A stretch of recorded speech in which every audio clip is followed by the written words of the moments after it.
paz do Senhor, meus irmãos. Muito obrigada por mais uma vez, muito grata de estar aqui compartilhando um pouco da palavra de Deus com cada um de vocês. E que tema desafiador mais uma vez, né? Falando de família, temas relevantes até então, que série maravilhosa de mensagens. E hoje nós falaremos: proteja a sua família das doenças emocionais. Antes de nós entrarmos no texto base da nossa meditação, eu gostaria de fazer uma pergunta. Você sabe hoje como a sua família está emocionalmente? Você, marido, sabe como está os sentimentos da sua esposa hoje? Você, esposa, sabe como está os sentimentos do seu marido hoje? Filhos, pais. Se você fosse fazer um quiz aqui, uma pergunta, será que você iria acertar?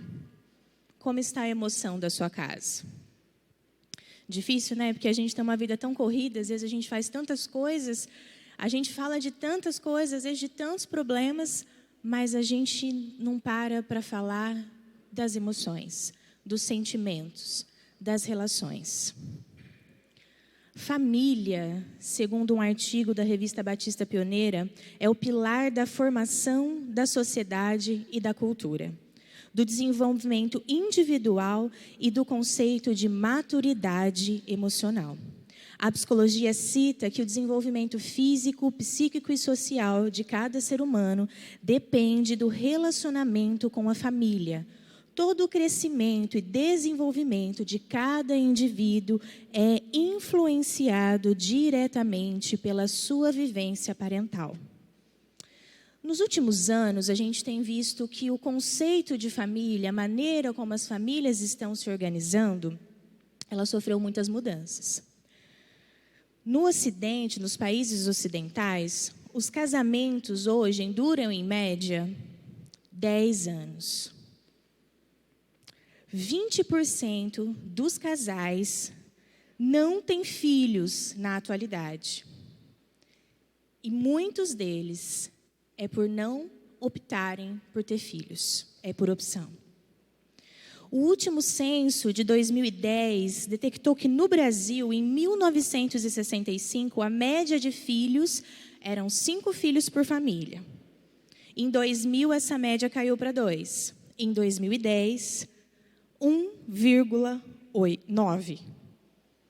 Menos que 2. A média está em 1 filho ou famílias que não têm filhos.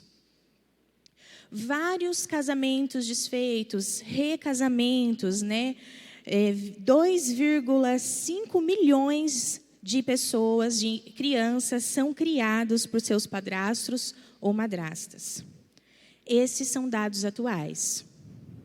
Em paralelo a esses problemas emocionais, esses problemas das famílias, aliás, crescem os problemas de saúde mental. A ansiedade, por exemplo, atinge mais de 260 milhões de pessoas. E o Brasil é o país com o maior número de pessoas ansiosas no mundo.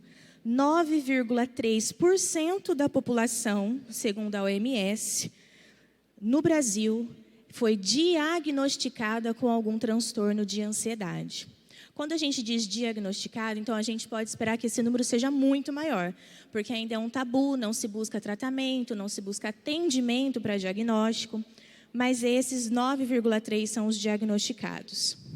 Outro dado também alarmante a respeito da saúde mental atual dos brasileiros. 86% dos brasileiros sofrem de qualquer outro transtorno emocional. O prevalente nele é a depressão. E o aumento de crianças na primeira infância com transtornos emocionais de ansiedade, depressão, síndrome do pânico, TOC, que era uma coisa que recentemente a gente tem recebido bastante nos consultórios. E eu não me lembro, na época da minha formação, há 8 anos atrás, que isso era tão visto nas crianças, era transtorno de adulto, né? As crianças também têm sofrido mais transtornos de aprendizagem, mais dificuldade de déficit de atenção, de memória, problemas cognitivos. Será que é alguma coincidência que o último censo nos mostra que as famílias mudaram assustadoramente, mudaram sua característica, e concordância com isso, os transtornos emocionais, as doenças emocionais sofreram um boom nos últimos 10 anos? Será que é coincidência? Será que tem alguma relação? Bom, embora o cenário tenha mudado bastante e os dados não sejam satisfatórios, eu acho que todos nós concordamos que a família continua sendo um ambiente de maior importância e relevância na vida de um indivíduo. A palavra de Deus traz vários modelos para a nossa vida. Mas hoje, para a gente falar de proteger a sua família das doenças emocionais, já que eu já coloquei vocês na realidade de como está o nosso cenário atual, nós vamos falar de um antimodelo, um exemplo do que não fazer, não do que fazer. E, em paralelo com isso, eu vou dar 5 dicas que são ditos como as 5 habilidades socioemocionais, que são um conceito da psicologia, que nos ajuda na promoção de saúde da família, do indivíduo e da sociedade. O nosso personagem, vamos brincar de adivinhações, vamos ver se vocês me adivinham, me ajudem, o pessoal que está aqui também, ó, presta atenção. Ele é alguém segundo o coração de Deus. Nossa, que rápido. Deixa eu terminar, peraí, que o pessoal não ouviu. Ele é um guerreiro valente, que derrotou um gigante, foi autor de salmos maravilhosos. Ele era um rei, um ungido de Deus. Não tem jeito, né? Eles acertaram aqui, viu? Você que está em casa, eles acertaram. Davi. Davi foi um líder capaz de unificar um povo formado por 12 tribos, transformando eles numa grande nação, mas ele assistiu impotente à ruína da sua família. E ele foi culpabilizado por isso. Seu sucesso como o mais importante rei de Israel não foi, né, a mesma coisa como chefe de família. Pelo contrário, foi um fracasso em muitos sentidos. Friso, presta atenção. As atitudes de Davi como pai adoeceram emocionalmente a sua família. As atitudes de Davi como pai adoeceram emocionalmente toda a sua família. Caminhamos pela história agora, nós vamos lá no texto de 2 Samuel 12, do 1 ao 7, na parte A do versículo. 2 homens, Natã vem até o rei, né, rei Davi, e diz assim: 2 homens viviam numa cidade, um era rico e o outro era pobre. O rico possuía muitas ovelhas e bois, mas o pobre nada tinha, senão uma cordeirinha que havia comprado. Ele a criou e ela cresceu com ele e com seus filhos. Ela comia junto dele, bebia do seu copo e até dormia em seus braços. Era como uma filha para ele. Certo dia, um viajante chegou à casa do rico e este não quis pegar nenhuma de suas próprias ovelhas ou de seus bois para preparar-lhe uma refeição. Em vez disso, preparou para o visitante a cordeira que pertencia ao pobre. Então, Davi, escutando isso, ele se encheu de ira contra o homem que tinha dito Natã e disse: juro pelo nome do Senhor que o homem que fez isso merece a morte. Deverá pagar 4 vezes mais o preço da cordeira. Portanto, agiu sem misericórdia com a história que ouvira. Então Natã olhou para Davi e disse: esse homem é você. Davi, só um parênteses, Davi, no que a gente fala dos temperamentos na psicologia, ele era considerado um Samuel. Ele era sanguíneo e melancólico, ele tinha um temperamento misto. O que isso significa? A maneira como ele agiu aqui. Um sanguíneo melancólico, ele é absurdamente sensível, muito sensível. Tão sensível que ele não sabe gerenciar o que ele sente. Ele não administra conflitos, ele é perfeccionista, ele é carismático, muito ligado às artes, como Davi era, impulsivo, com baixa inteligência emocional, não sabe autogerir aquilo que sente, não tem uma conduta sólida, eles são instáveis, volúveis, ansiosos, não se deixa levar pelo que está sentindo. Esse é um clássico sanguíneo melancólico. Tem uma certa tendência também depressiva. A gente vê várias coisas em relação a isso na história de Davi. Esse era o perfil emocional de Davi. E a gente percebe que essa personalidade dele fazia com que ele não se autoanalisava. Porque ele ouviu a história, já tinha acontecido. O que Natan estava se referindo aqui, contextualizando, é que ele desejou uma mulher casada, Batseba, e aí, para ele ficar com ela, ele colocou o marido dela na linha de frente para que ele morresse e ele pudesse se casar com ela de uma maneira legal. Ele não percebeu que era dele mesmo que ele falava. E olha como ele foi impossível. Essa pessoa merece morrer. Lá em Salmo 51, diz que Davi escreve, que ele estava profundamente arrependido e que ele achava que o que Deus tinha punido ele era justo. Então a gente vê que a partir do momento em que ele conseguiu se autoanalisar, ele reconheceu o seu erro. Mas antes disso, para ele, mesmo diante de uma atitude tão perversa, ele estava todo seguro de si que estava tudo bem. Típico de um sanguíneo. E depois típico de um melancólico, porque de tudo ele se lamentava. Davi chorava muito e fazia pouco. Como pai, poderia definir assim. A psicologia defende aí a primeira característica socioemocional, habilidade socioemocional, que nós devemos desenvolver para proteger a nossa família das doenças emocionais, que é o autoconhecimento e o conhecimento mútuo. Vocês viram que a partir do momento que ele se deu consciência do que ele fez, ele se arrependeu. Um pouco tarde, mas se arrependeu. O autoconhecimento, aí o viés da psicologia, é a capacidade de reconhecer com cuidado as próprias emoções, os próprios pensamentos e valores e como eles influenciam o nosso comportamento. Então, essa característica, essa habilidade, ela é dotada de autopercepção, identificação das suas emoções, reconhecimento dos pontos fortes, autoconfiança, autoeficácia.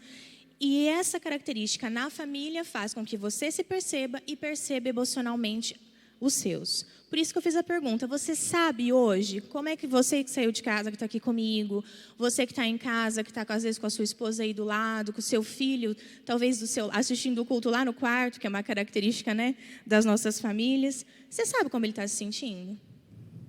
Você sabe verdadeiramente o que ele está sentindo? E você, quando sente algo, você sabe dar nome para as suas emoções? Você é bom em se auto-perceber?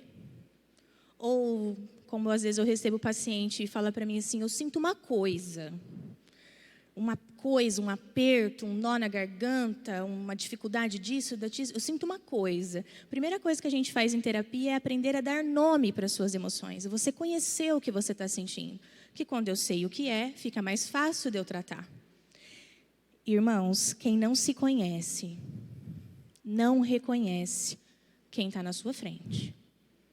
Se você é um estranho para você, o outro também é um estranho para você. Davi era um estranho para ele. A sua família também. Ele não sabia o sentimento dos seus filhos. Vamos ver, continuando aqui, do 7 ao 11, ainda no capítulo 12. Eu ungi rei de Israel e livrei das mãos de Saul.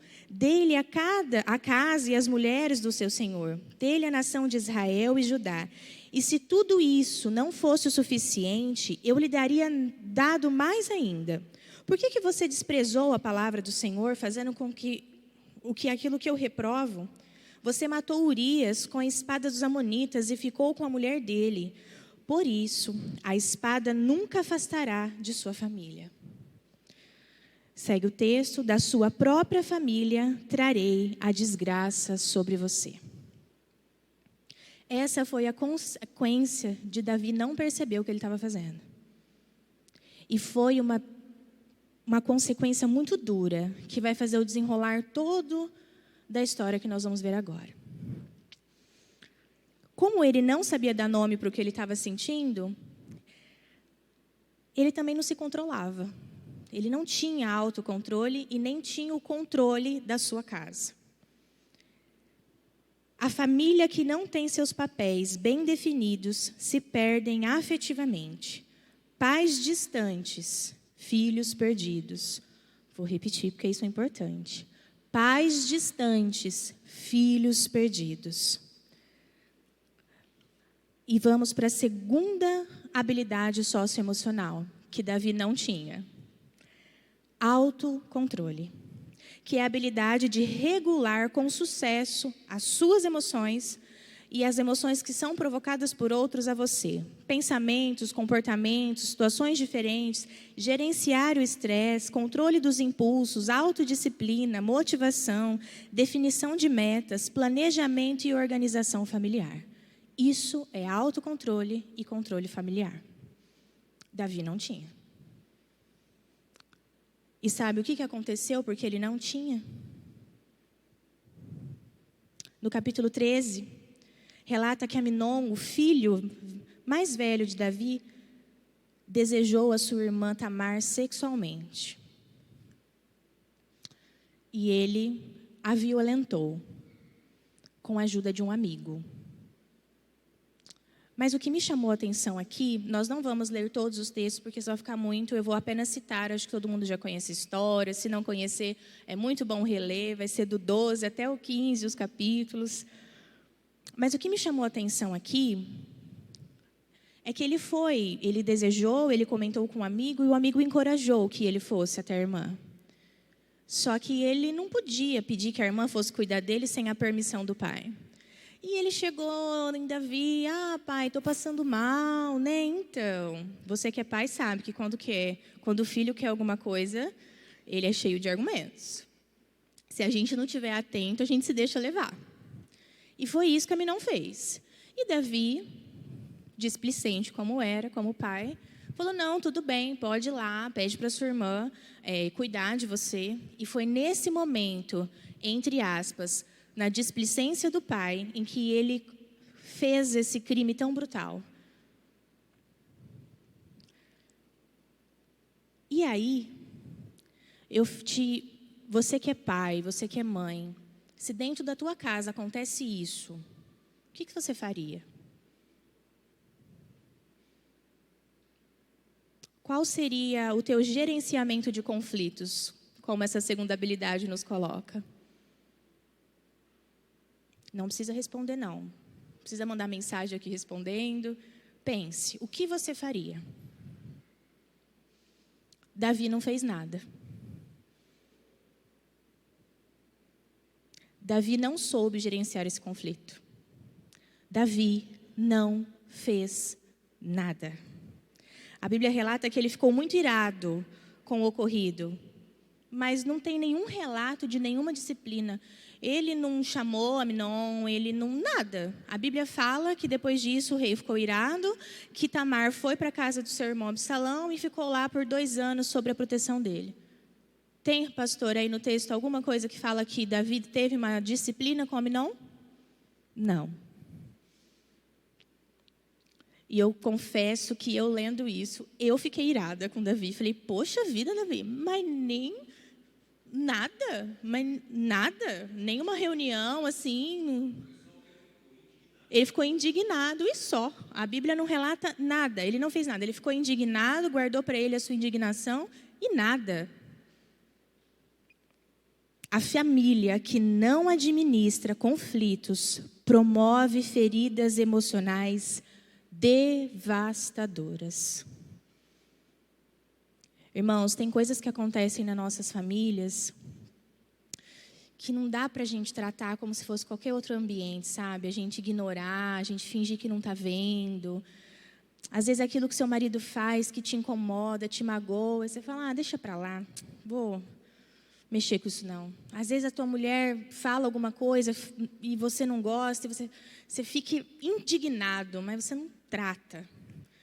Às vezes você fala para o teu filho, você tem uma disciplina para o teu filho e não está seguindo o que você quer, você fica irado, você fala para um, você fala para o pastor, você fala para o irmão, você fala para a tua mãe, você fala para todo mundo, menos para o teu filho.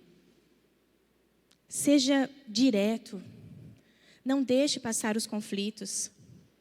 Defina as metas, tenha planejamento familiar. O que você quer para a tua família? Assuma o controle da tua casa. Assuma. É sua responsabilidade, não deixe passar. Se você percebe às vezes que o teu filho está ficando muito no quarto, está chorando muito, está andando... Às vezes eu recebo adolescentes que estão se cortando no consultório e a gente chama os pais para conversar, os pais, como? Que jeito? Não, meu filho, tem certeza? Tenho certeza. Pede para ver as marcas no braço. Ai, mas eu não sei porque faz isso, viu? Porque, olha, tem tudo. Isso daí, não sei. Eu fico, como profissional, às vezes chocada de ver o espanto dos pais em a gente falar certas situações que estão, assim como Davi, estava debaixo dos olhos deles. E, às vezes, não culpabilizando a família, a gente percebe que é uma falta de atenção. É uma falta de falar dos sentimentos, é uma falta de olhar e achar aquilo normal, isso é coisa de adolescente, isso é coisa de criança. A mulher é estressada mesmo. Se a sua esposa chega nervosa todos os dias em casa, meu irmão, não está normal. Não é para você achar isso normal. E vou dar uma dica para vocês. Quando você fala assim, meu bem, o que foi? E ela fala, nada, é tudo. Falou que é nada, não é, Pri? Ai, não é nada. Estou meio assim, sei lá. Irmão, você vigia, viu? Que às vezes o problema é você. Às vezes você, como marido, está perdendo o controle da situação. Vigia. Faça como Davi, não seja displicente. Não perca o controle da sua casa. Porque uma família que não administra conflito, ela promove feridas terríveis. Como a gente vai ver aqui. Após esse episódio do rei Davi, dele não fazer nada, Absalão, que era irmão de Tamar também, Absalão alimentou um ódio do irmão. Eu achei interessante que ele demorou 2 anos para fazer alguma coisa. E eu fiquei pensando no perfil emocional de Absalão. Eu acho que ele esperou que o pai fizesse. Ele falou, vamos ver, né? Talvez, meu pai está meio ocupado, afinal de contas é um reino muito grande. Quem sabe um dia ele vai chamar a gente para um almoço, né? E tratar da situação. Davi não fez isso. Quem acolheu o sofrimento de Tamar, porque a Bíblia relata lá no capítulo 13, que ela sofreu absurdamente. Ele tratou ela como uma coisa, ele usou e jogou fora. A própria irmã. Aquilo, a gente que é mulher, a gente se coloca no lugar de Tamar, eu imagino o sofrimento dessa moça. Naquela época, como ela ia ser tratada socialmente? Absalão ficou esperando o pai não fez. Ele promoveu um almoço, chamou todos os irmãos e falou para os seus servos, a hora que Aminon chegar, mate ele. E ele matou o próprio irmão. Davi, novamente, ficou enfurecido, irado, indignado. E não fez nada. Novamente. Absalão fugiu para a casa do avô. E lá ficou por 3 anos. E durante esses 3 anos, o pai não procurou ele. E ele tinha medo de voltar para Jerusalém. Até que Joabe convenceu o rei de que ele deveria receber Absalão de volta. Era um filho dele. Absalão era muito talentoso. Ele era muito vistoso. As pessoas gostavam dele. E o rei falou, pode deixar ele vir. Deixa ele vir. Absalão voltou. Por mais 2 anos, o pai não o recebeu. Nem uma palavra. Nenhuma. Nenhuma expressão de emoção, de empatia. E aí a gente caminha para a terceira habilidade que poderia proteger essa família, protege as nossas famílias e que Davi não fez. A habilidade de relacionamento, empatia e comunicação. Não teve. Não teve uma percepção do que estava acontecendo, não teve comunicação assertiva, ele não tinha um foco em uma construção de relacionamentos profundos, ele não buscava falar com clareza, negociar os conflitos, só resolver essa situação. Passado mais 2 anos que Absalão estava em Jerusalém, ele fez de tudo para chamar a atenção do pai. De tudo. Tudo que esse moço queria era a atenção do seu pai. O seu filho tem a sua atenção? A sua esposa, o seu esposo tem a sua atenção? Você tem essas habilidades de relacionamento, meus irmãos? De empatia, de uma comunicação assertiva? O seu foco é a construção de um relacionamento profundo com a sua família? Depois de muito chamar a atenção do pai, Absalão foi concedido a ele a possibilidade de se aproximar. E adivinha o que Davi fez? Nada. A Bíblia diz aqui em 2 Samuel 14:33 que Absalão foi recebido, ele olhou para o pai, ele se lançou nos pés de Davi. Davi trouxe ele para perto, deu um beijo no seu rosto e saiu. Nenhuma palavra, nenhum pedido de perdão, nenhum eu te entendo, meu filho, eu sei que é difícil para você. Não teve empatia, não teve respeito mútuo, não teve. A família que não tem uma comunicação empática e assertiva passa a caminhar separados, mesmo que dentro da mesma Jerusalém. Mesmo dentro da mesma casa, se você não se comunica de maneira assertiva, se a sua comunicação não é clara, se você não sabe ouvir, se você não sabe ver o sentimento do outro, se você não tem percepção, se você não tem habilidades de relacionamento, vocês apenas convivem, vocês não são família.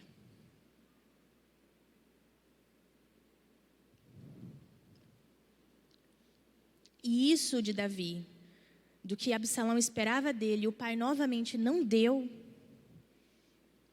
teve uma consequência social, que é a quarta habilidade socioemocional que nós devemos ter: consciência coletiva. Leva em consideração as perspectivas alheias, elenca a ordem de prioridades. A sua família é sua prioridade? Ou o trabalho? Ou o esporte? Ou a TV? Ou o Netflix? Ou o TikTok? Que eu nunca vi, mas sei que muita gente gosta. Não tem. E tudo isso visando o bem coletivo. Isso é a quarta habilidade, consciência coletiva. Davi não tinha, e Absalão saiu da presença dele irado, mas diferente do seu pai, ele saiu falando a todos que ele encontrava: não há justiça nessa nação. Lá em 2 Samuel 15, do 1 ao 4. Não há justiça nessa nação. Não há critérios para julgamento desse povo. Se vocês têm algum problema a ser resolvido, esqueçam. Ninguém vai te ouvir. Se eu fosse o juiz da terra, faria justiça à demanda de todos vocês. O que ele estava fazendo? Ele estava arruinando a reputação do pai. Aquilo que não foi tratado dentro de casa virou um problema fora de casa. Às vezes, a gente sacrifica as nossas famílias por bens externos e acaba gerando problemas internos que vai muito além das portas dos nossos lares. O que seria isso?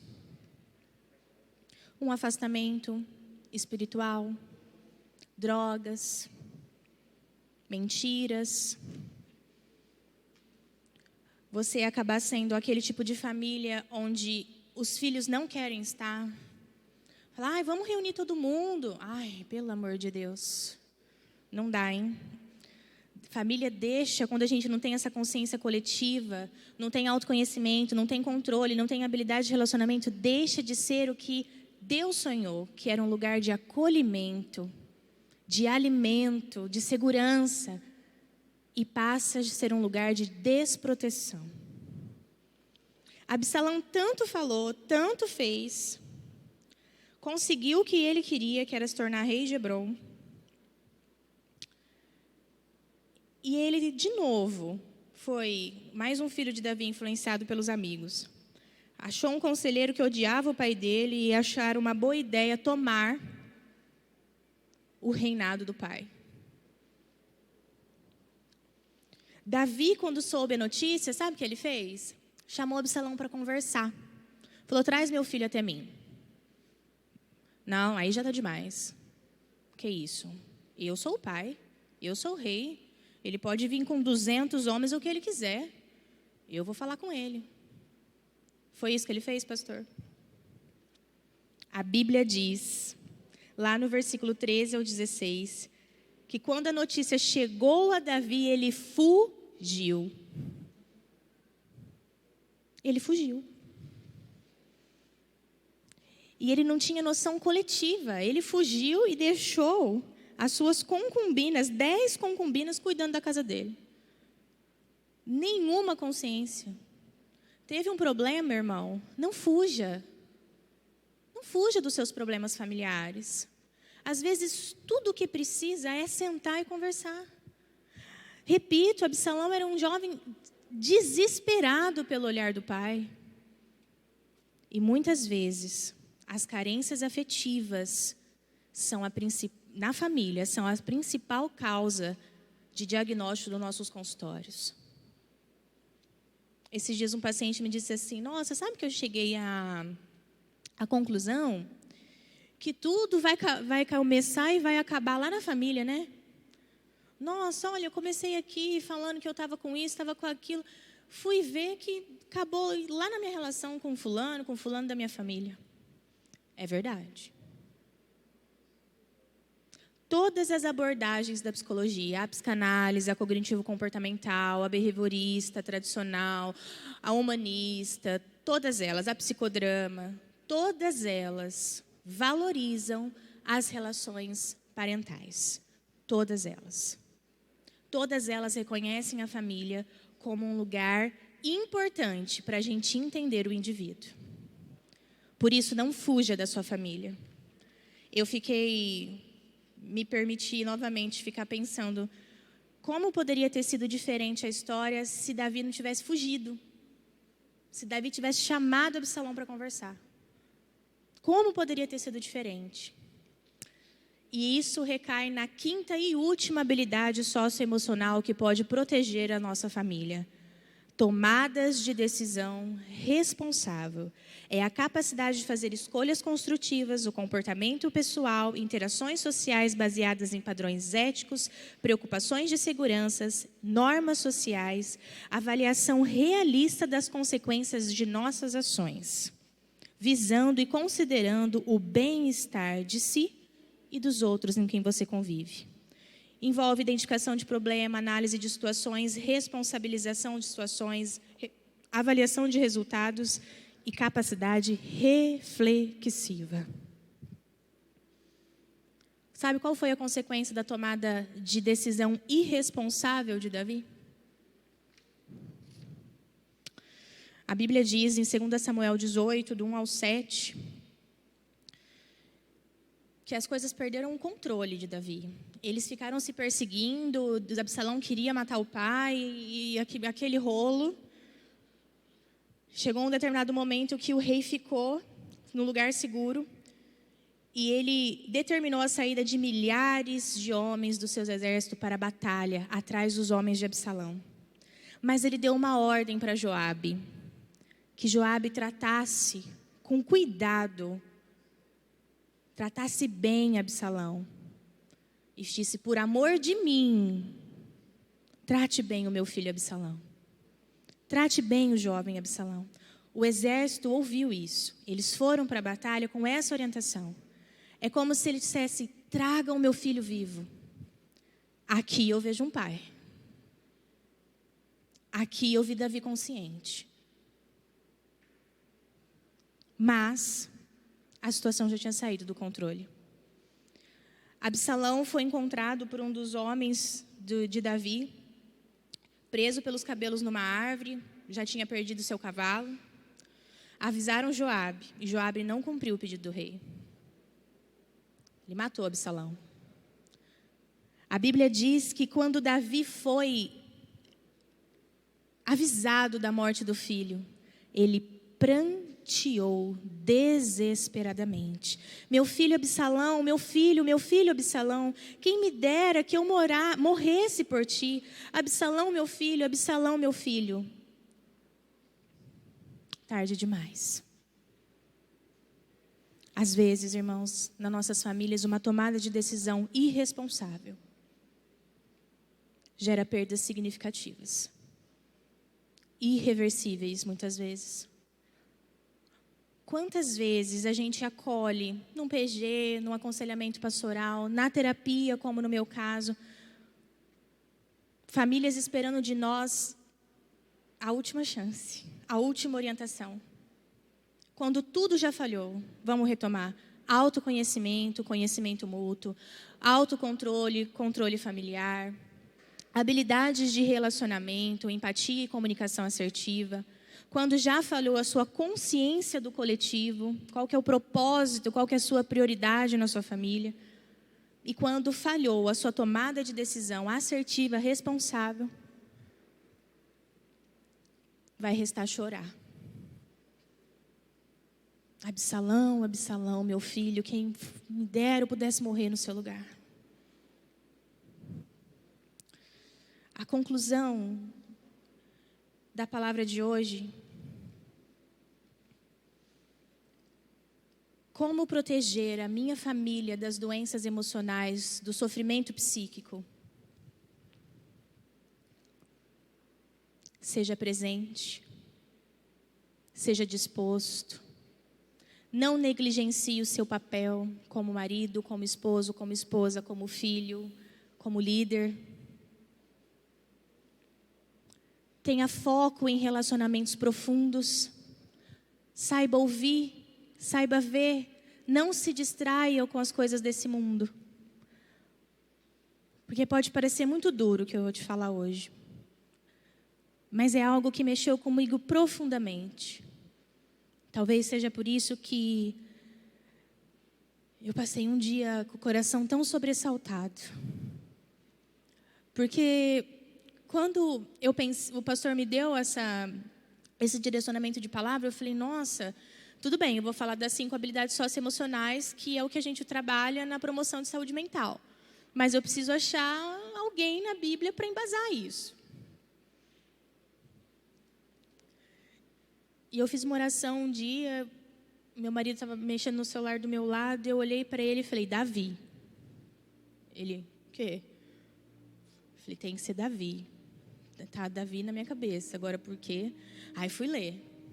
Primeira coisa que eu li: Davi era um excelente líder e um péssimo pai. Davi, o homem que tinha tudo, mas não tinha sucesso familiar. O homem que negligenciou a sua família por pura displicência. Vários textos usados da família de Davi para falar de adoecimento emocional, de perdas, de negligência, de desproteção, de famílias problemáticas.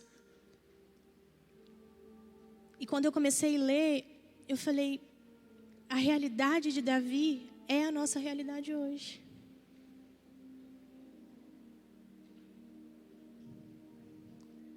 Nós somos levados pela sociedade a priorizar as coisas erradas. E nós temos visto as nossas famílias adoecerem, como Davi, impotentes. Mas eu queria te trazer uma palavra de esperança nessa noite. Que você, ao final dessa reflexão, acabar esse culto, que você reunisse a sua família. ou se você estiver sozinho, que você se reúna com Deus, sozinho. E que você diga assim: Senhor, que eu não pranteie, que eu não chore pela minha família, como Davi chorou por Absalão. Antes disso, Senhor, antes disso, que o Senhor possa me ajudar, porque diz a Bíblia que a nossa família é a nossa herança. Que Deus nos ajude a cuidar de maneira assertiva, eficaz, da herança que Ele nos deu. Nenhum sucesso na vida vai recompensar o fracasso da sua família. Trabalhar é bom, importante. Mas se isso está tirando você das horas com a sua família, trabalhe menos. Internet, tecnologia é importante, mas isso está tirando você de sentar à mesa com todos, pelo menos alguns dias da semana, já que não dá para ser todos. Retome. Se para você pagar uma mensalidade de 1 salário mínimo da escola do seu filho, você tem que ter 2, 3 empregos e ele não te vê uma vez por semana, reveja. Eu já tive oportunidades profissionalmente de trabalhar com famílias que viviam com menos de 1 salário mínimo. Famílias de extrema miséria, que existe isso no nosso município. Mas que tinham muito para dar. Hoje a minha realidade de consultório é outra. Hoje eu atendo famílias que na sua grande maioria têm muito, mas estão perdidos no que realmente é importante. Que Davi possa nos inspirar a não ser como ele. Amém.